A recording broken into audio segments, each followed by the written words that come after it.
एक समय की बात है। एक कस्बे में एक बूढ़ी अम्मा एक झोपड़ी में रहती थी। वो अपना पेट पालने के लिए चूल्हे पर लोगों के लिए मक्के की रोटी और साग बनाकर बेचती थी। एक दिन एक मुसाफिर उधर से गुजर रहा होता है। उड़ी बाबा, बाप रे बाप, बड़ा गर्मी है आज तो। एक तो प्यास के मारे गला सूखा जा रहा है, ऊपर से भूख ने भी आत्मा निकाली हुई है। उड़ी बाबा, यहाँ तो कोई होटल भी नहीं दिख रहा। वो यहाँ वहाँ अपनी नजरें घुमाता है। उड़ी बाबा, अरे वो झोपड़ी के बाहर कुछ लिखा तो है। क्या है? गरम गरम मक्के की रोटी ते साग खाओ, जितने बने उतने पैसे दे जाओ। सही है दादा, और क्या चाहिए? चलो आज यही ट्राई करते हैं। मुसाफिर उस अम्मा के पास जाता है और कहता है, अरे अम्मा, जरा पानी मिलेगा क्या? हाँ, प्यास लगी है बहुत। हाँ बेटा, क्यों नहीं। भला इतनी गर्मी में भी पानी को कौन मना करेगा। अभी लाती हूँ। अम्मा धीमे धीमे अंदर जाती हैं और मटके से लोटे में पानी भर लाती हैं। मुसाफिर पानी पी लेता है। अम्मा, अब खाना खिला दो जल्दी से। हाँ, अभी लाई बेटा, कहकर अम्मा गरम गरम मक्के की रोटी चूल्हे पर सेकने लगती हैं और प्लेट लगाकर उसे दे देती हैं। बूढ़ी बाबा, अम्मा, बड़े दिनों के बाद आज हमको घर का जैसा स्वाद मिला है। अम्मा, अगर आप बुरा न मानो तो हम कुछ देर यहाँ खटिया पर सो जाऊं। सो जाओ जितनी देर मन करे। मुसाफिर गहरी नींद में सो जाता है। तब वो अम्मा अपने असली रूप में आती है, यानी चुड़ैल के रूप में। एक और मुर्गी मेरे जाल में फंस गई। मेरी जादुई मक्के की रोटी खाई है तूने। बस कुछ ही देर में ये रोटियां तेरे शरीर में बहते रक्त में घुल जाएंगी और फिर तुझे ना चाहते हुए भी यहाँ आना ही पड़ेगा। कुछ घंटे सोने के बाद जब मुसाफिर की नींद खुलती है तो चुड़ैल वापस अम्मा के रूप में आ जाती है। अच्छा अम्मा, धन्यवाद। ये लो पैसे, भगवान ने चाहा तो फिर मिलेंगे। भगवान क्या करेगा इसमें, तेरे को तो आना ही पड़ेगा। ठीक है बेटा, जुग जुग जियो। ऐसे ही ना जाने कितने लोगों को वो चुड़ैल अम्मा के रूप में अपनी जादुई रोटियां खिलाया करती थी। एक दिन उस बूढ़ी चुड़ैल की बेटी आती है उससे मिलने। अरे बेटी, तू कैसे आ गई आज? सब खैरियत तो है? बड़े दिनों बाद आई तू। हाँ माँ, अब क्या बताऊँ, जिस शहर में मैं रह रही थी वहाँ के लोग बहुत चौकन्ने हो गए हैं। उनको बेवकूफ़ बनाना अब आसान नहीं मेरे लिए। वहाँ मेरा गुजारा बिना इंसानों को खाए उनका खून पिए नहीं हो रहा है। पता है, मैंने महीनों से ताज़ा इंसानी खून नहीं पिया है। बेटी, तू ही तो जिद करके गई थी शहर, वरना इस कस्बे में भी शिकार कम नहीं है। रोज 2-4 फंसी जाते हैं। ऐसा तू क्या करती है जो लोग खुद चल के मौत के मुंह में आते हैं? बस देखते रह तू, तेरे सामने किसी को बलि का बकरा बनाती हूँ। तभी वहाँ उसी कस्बे में रहने वाला एक व्यक्ति राका आता है। उसे आता देखते ही वो दोनों इंसानी रूप ले लेती हैं। और माँ, जल्दी से मक्के की रोटी साग के साथ ला दो। हाँ हाँ बेटा, क्यों नहीं। चुड़ैल की बेटी को ये सब समझ नहीं आ रहा था। ये मेरी माँ को क्या हो गया है, इंसान की सेवा कर रही है। यहाँ इंसान आसपास नहीं भटकता और इधर इंसान चल के आ रहा है तो ये रोटी साग खिला रही है, वो भी खुद बना के। सठिया गई है ये मेरी बूढ़ी माँ। फिर अम्मा राका को खाना खिलाती है। बातचीत करके राका चला जाता है और वो चुड़ैल और उसकी बेटी चुड़ैली रूप में आ जाते हैं। ये क्या ड्रामा है माँ, रोटी साग वो भी खुद बनाकर, वो भी इंसान जाति के लिए? अरे ये जादुई रोटियां हैं, जो भी इन्हें खा कर जाता है वो दोबारा जरूर आता है। उसकी तलब इतनी बढ़ जाती है, चाहे कोई विदेश भी चला जाए तो 1 महीना होते ही उसकी भूख उसे यहाँ खींच लाएगी। अगर तुझे यही करना है तो चूल्हे पर अपना खून क्यों फूंकती है? रोटी मशीन ले आते हैं एक। वो क्या होता है? अरे माँ, वो एक रोटी बनाने वाली मशीन है, इसमें सैकड़ों रोटियां एक साथ बन सकती हैं। चूल्हे पर जितनी तू हफ्ते भर में बना पाएगी उतनी 1 घंटे में बन जाएगी। पर तेरा ये काम सही लगा मुझे। अब मैं भी यहीं रहूंगी। चुड़ैल की बेटी शहर जाकर जादुई रोटी बनाने वाली मशीन ले आती है। अब दोनों चुड़ैल माँ बेटी मिलकर जादुई रोटियां बनाकर लोगों को खिलाने लगी। चुड़ैल की बेटी ने शहर तक जादुई रोटियों का प्रचार फैला दिया। अब चुड़ैल और उसकी बेटी के पास रोज के 15-20 लोग आने लगे और उनकी जादुई मक्के की रोटियों के जाल में फंसने लगे। करीब करीब 1 महीना हो जाता है। एक सुबह वही मुसाफिर सोकर उठा ही होता है कि ओह ओह, हमारा पेट, ओहो, भूख के मारे हमारा पेट बहुत दुख रहा है। क्या खाऊं मैं? मुसाफिर बिस्तर से उठता है और किचन में नाश्ता बनाता है। अरे भगवान, ऐसी क्या आग लग गई इस पेट में कि इतना नाश्ता करने के बाद भी भूख लगी ही जा रही है। अभी क्या खाऊं मैं? मुसाफिर घर में जो कुछ भी खाने का रखा होता है खा जाता है, फिर भी उसकी भूख शांत नहीं होती। हुली बाबा, इतना सब खाने के बाद भी हमारा मन वही मक्के का रोटी और साग खाने को करता है। आज तक ऐसा पहले कभी नहीं हुआ। आज पता नहीं ऐसा क्यों लग रहा है। मुसाफिर को अपने पेट के आगे हाथ जोड़ने ही पड़ते हैं और वो शहर में कस्बे में आता है अम्मा के हाथ का खाना खाने। इतना सब खाने की वजह से मुसाफिर का पेट बहुत बड़ा हो जाता है, पर भूख के मारे उसका पेट तो मानो जमीन में कट कर गिरने वाला हो। कुछ देर चलने के बाद मुसाफिर चुड़ैल की झोपड़ी में पहुंच जाता है। अरे अम्मा, अम्मा, अरे अम्मा किधर हो? अरे कहाँ हो अम्मा? ओ अम्मा! अम्मा मुसाफिर को देखकर अजीबोगरीब तरीके से मन में हंसती है। हाँ बेटा, ये रही मैं। अम्मा, बहुत भूख लगा है, जल्दी से हमको खाना लगा दो। चुड़ैल और उसकी बेटी जल्दी जल्दी रोटी मेकर से जादुई मक्के की रोटियां बनाकर उसे परोस देती है। यहाँ मुसाफिर भूख के मारे कई सारी जादुई रोटियां खा जाता है। उसकी भूख इतनी बढ़ जाती है कि वो दिमागी संतुलन खो देता है और वहीं चुड़ैल के कदमों में बैठ जाता है। चुड़ैल और उसकी बेटी असली रूप में आ जाते हैं। ऐ इंसान, आज से तू मेरा गुलाम है, खड़ा हो और मेरे पीछे पीछे आ। मुसाफिर अपनी सुध-बुध खो रखा होता है और उस चुड़ैल के पीछे पीछे चलने लगता है। झोपड़ी के अंदर से एक खुफिया रास्ता जा रहा होता है जो कि सीधा जंगलों में पहुंचता है। यहाँ तेरी चीख सुनने वाला कोई नहीं होगा। और वो उस मुसाफिर का सर धड़ से उखाड़ कर अलग कर देती है और उखड़ी हुई गर्दन से खून पीने लगती है। लोग गायब हो रहे हैं, ये पूरे कस्बे और आसपास के शहरों में बात जाने लगी। कल रात जंगल में फिर से एक बिना सर का धड़ पाया गया। सोच कभी मैं भी जाऊं और तुझे मेरे धड़ की खबर सुनने को मिले। तुम्हारी हरकतें ऐसी हैं कि तुम्हें तो यमराज भी आधे रास्ते से ही वापस छोड़ जाएगा परेशान होकर। अब अमावस्या की रात आती है। आज रात को तो पूजा होनी है और इंसान की बलि देनी है, पर कहाँ से लाएंगे इंसान हम? लालच में आकर हम रोज के शिकार खा डालते हैं। कोई नहीं, मेरे पास एक तरकीब है, चलो। चुड़ैल अपनी झोपड़ी के बाहर बोर्ड में लिखती है, जी भर खाओ मौज उड़ाओ, पर सिर्फ आज रात। फ्री में खाने का सुनकर कस्बे के वे सब लोग जिनकी तलब जगी पड़ी थी वे लोग आने लगते हैं। चुड़ैल और उसकी बेटी रोटी मेकर से कुछ ही घंटों में सबके लिए जादुई रोटियां बना लाती हैं और वे सब सुध-बुध खोकर चुड़ैल के पीछे जंगल में पहुंच जाते हैं। मैंने कहा था ना, मेरी जादुई रोटियां कितने कमाल की हैं। वाह माँ, मानना पड़ेगा तुझे। फिर दोनों माँ बेटी जोर जोर से हंसने लगती हैं।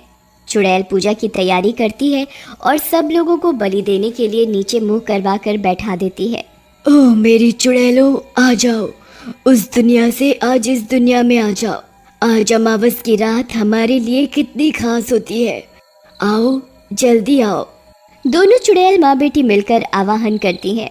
तभी आसमान से कुछ चुड़ैलें जमीन पर उतरने लगती हैं। अरे तूने तो इंसानों की फौज ही लगा दी आज। सब जादुई रोटियों का कमाल है। चलो अब जल्दी से पूजा खत्म करके फिर बलि चढ़ाते हैं, समय कम रह गया है। अकस्मात से उस रात कस्बे का प्रधान उस जंगल में पहुंच जाता है और ये घटना छुपकर देख रहा होता है। इधर सब चुड़ैल मिलकर उन गुलाम लोगों की बलि देकर उनका खून पीने लगती हैं। अरे बाप रे, चुड़ैल, कस्बे में चुड़ैल, वो भी झोली भर के। इतनी चुड़ैल देखकर तो लगता है चुड़ैलों की बारिश हुई हो। मुझे यहाँ से निकलना होगा, वरना मुझे यहाँ इन भूतनियों ने देख लिया तो मेरा भी राम नाम सत्य पक्का है। इधर चुड़ैल मिलकर उन लोगों का खून पी रही थी। इससे पहले कि कोई हमें असली रूप में देखे, हमें वापस झोपड़ी में चले जाना चाहिए। प्रधान लड़खड़ाता गिरता पड़ता घर पहुंचता है। अगले दिन से अम्मा और उसकी बेटी वापस मक्के की जादुई रोटियां बेचनी शुरू कर देती हैं। आखिर वो चुड़ैल यहाँ आई कैसे? कस्बे का प्रधान होने के नाते मुझे कुछ तो करना ही पड़ेगा। 2 दिन बाद लल्लन प्रधान के घर जाता है। उसके घर का दरवाजा खटखटाता है। प्रधान, ओ प्रधान, अरे प्रधान जी दरवाजा खोलो। कौन कौन कौन है बाहर? अरे प्रधान जी, हम है लल्लन, पंचायत वाले। आज इतना जरूरी फैसला करना था, कितने हफ्तों से फैसला अटका पड़ा था, और इतने जरूरी दिन तुम आए नहीं। ऐसा तो कभी हुआ नहीं, फिर अब कैसे है? क्या बात हो गई ऐसी, बताओ तो। मुझे कोई बात नहीं करनी, मुझे कोई बात नहीं करनी किसी से। तुम जाओ यहाँ से, जाओ यहाँ से। नहीं, मैं नहीं जाऊंगा जब तक तुम मुझे बात नहीं बता देते कि तुम ऐसा व्यवहार क्यों कर रहे हो। पहले कभी तुमने ऐसा नहीं किया प्रधान। लल्लन के लाख पुकारने पर भी प्रधान दरवाजा नहीं खोलता। लल्लन वहाँ से चला जाता है। मैं सबको कैसे बताऊं कि मैंने उस दिन जंगल में क्या देखा? कस्बे का प्रधान होने के नाते मेरा फर्ज बनता है कि मैं लोगों को उस मुसीबत से बचाऊं, उन खून की प्यासी चुड़ैलों के चुंगल से बचाऊं। पर कैसे कैसे? लल्लन घर आके रात भर इसी बारे में सोचता रहता है। कई दिन बीत जाते हैं। इधर चुड़ैलों का मौत का सिलसिला चलता रहता है। एक दिन प्रधान उसी सड़क से जा रहा होता है, तभी उसकी नजर उस मक्के की रोटी बनाने वाली मशीन पर पड़ती है। अरे, इतनी बड़ी मशीन, पर इस कस्बे में इतने पैसे किसके पास है जो इतनी महंगी मशीन खरीद कर ला सके? जरा चल के पूछा तो जाए, आखिर कौन रईस आ गया। प्रधान झोपड़ी की तरफ बढ़ता है और उस अम्मा और उसकी बेटी को देखता है लोगों को खाना परोसते हुए। इस झोपड़ी की हालत देखकर तो लगता है इन माँ बेटी को 2 वक्त का खाना भी मुश्किल से मिलता होगा, और रोटियां बनाने के लिए इतनी महंगी मशीन। कुछ तो गड़बड़ है। एक काम करता हूँ, मैं यहीं कहीं छुप जाता हूँ और देखता हूँ कि आखिर माजरा क्या है। तभी जो मुसाफिर खाना खा रहे होते हैं, उन्हें नींद के चलते अम्मा वहीं खटिया पर सोने को कहती है, और जैसे ही वे सोते हैं, अम्मा और उसकी बेटी अपने असली रूप चुड़ैल अवतार में आ जाते हैं। क्या बात है, हमें इससे ज्यादा सुकून की जिंदगी नहीं मिलेगी कहीं। बिना किसी खौफ के हमें शिकार पर शिकार मिलते रहते हैं। शहरों में क्या रखा है सिवाय डर के, और यहाँ देखो ऐश की जिंदगी। प्रधान ये रूप देखकर सहम जाता है। अरे, ये तो वही चुड़ैल है, जंगल वाली।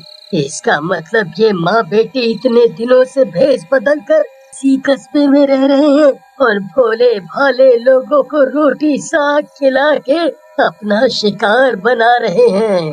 और यहाँ सबने इन्हें गरीब समझकर रहने के लिए जगह भी दे दी, पर ये तो आस्तीन की चुड़ैल निकली। कुछ तो करना पड़ेगा, जल्दी ही करना पड़ेगा, वरना ये चुड़ैल इस कस्बे को तहस नहस कर देगी। प्रधान भागे भागे पंचायत घर जाता है। मुझे कस्बे की पंचायत को ये सब बता देना चाहिए। कस्बे के हित की बात है, मुझे चुप नहीं रहना चाहिए। पर मेरी बात मानेगा कौन? क्या कोई मेरा विश्वास करेगा? अपनी ही सोच में उलझकर वो पंचायत घर जाते जाते रुक जाता है। तभी लल्लन उसे देख लेता है। अरे प्रधान जी, तुम इतना पसीना पसीना क्यों हो रहे हो? ऐसा क्या हो गया तो तुम इस तरह भाग रहे थे? कहाँ जा रहे? क्या करूं, इसे बताऊं या नहीं? ये मेरी बात मानेगा भी कि नहीं? अरे प्रधान जी, कहाँ खो गए? देखो लल्लन, मैं तुम्हें अब जो कुछ बताने जा रहा हूँ उसे ध्यान से सुनना और समझना। फिर प्रधान लल्लन को उस जंगल में देखी पूरी घटना बताता है। फिर आज जो कुछ भी उसने देखा वो सब विस्तार से समझाता है। लल्लन ये सब सुनकर दंग रह जाता है। ये तुम क्या कह रहे हो? चुड़ैल हमारे कस्बे में? हाँ, मैं सच कह रहा हूँ।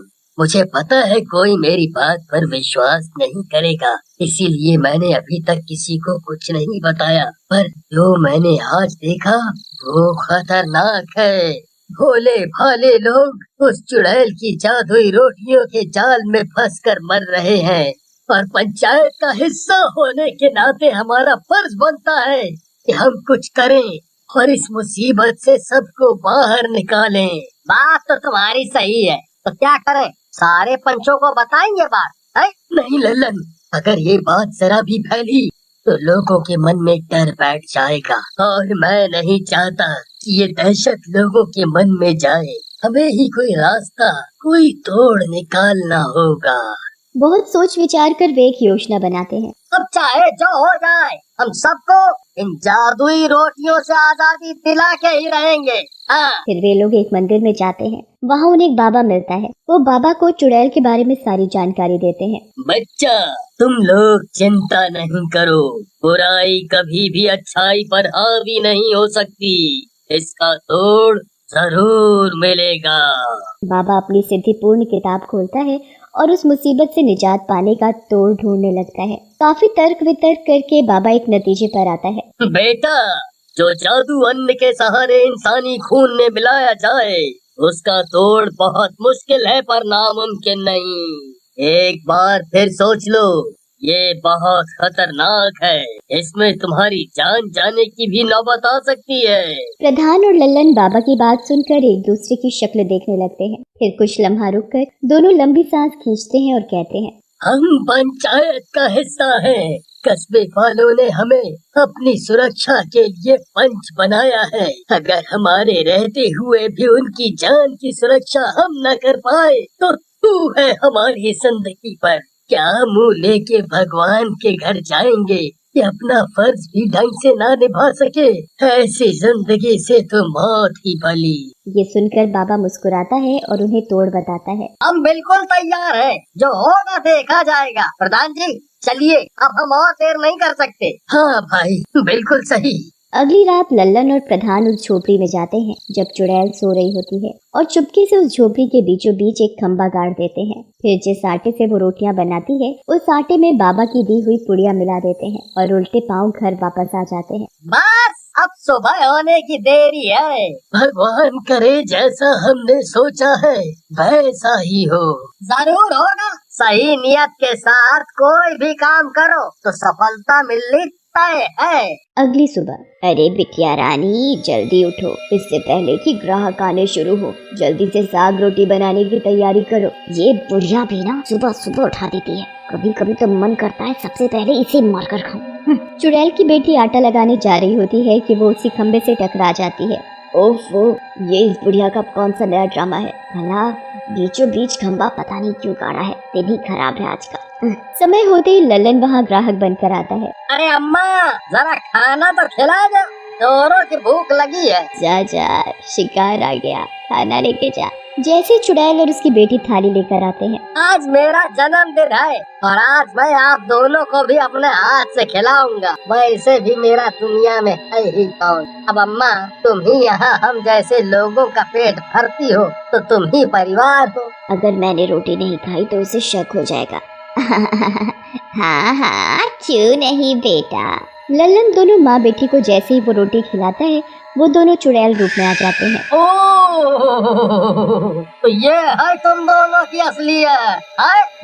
ये तूने अच्छा नहीं किया, अब तूने असली रूप देख ही लिया है, तो समझ कि तेरा क्या होगा। तभी प्रधान वहाँ जाता है। अरे हमारा क्या होगा ये बात की बात है, पहले तू अपना देख हैवान चुड़ैल। और दोनों मिलकर चुड़ैल माँ बेटी को उस खंबे की तरफ धकेल देते हैं। वो खंबा सिद्धि ताकतों से पवित्र करके लाया गया था। जादुई रोटियों में मिली भस्म से चुड़ैल कमजोर पड़ जाती है और खंबे में टकराने की वजह से वो हमेशा के लिए उसी में कैद हो जाती है।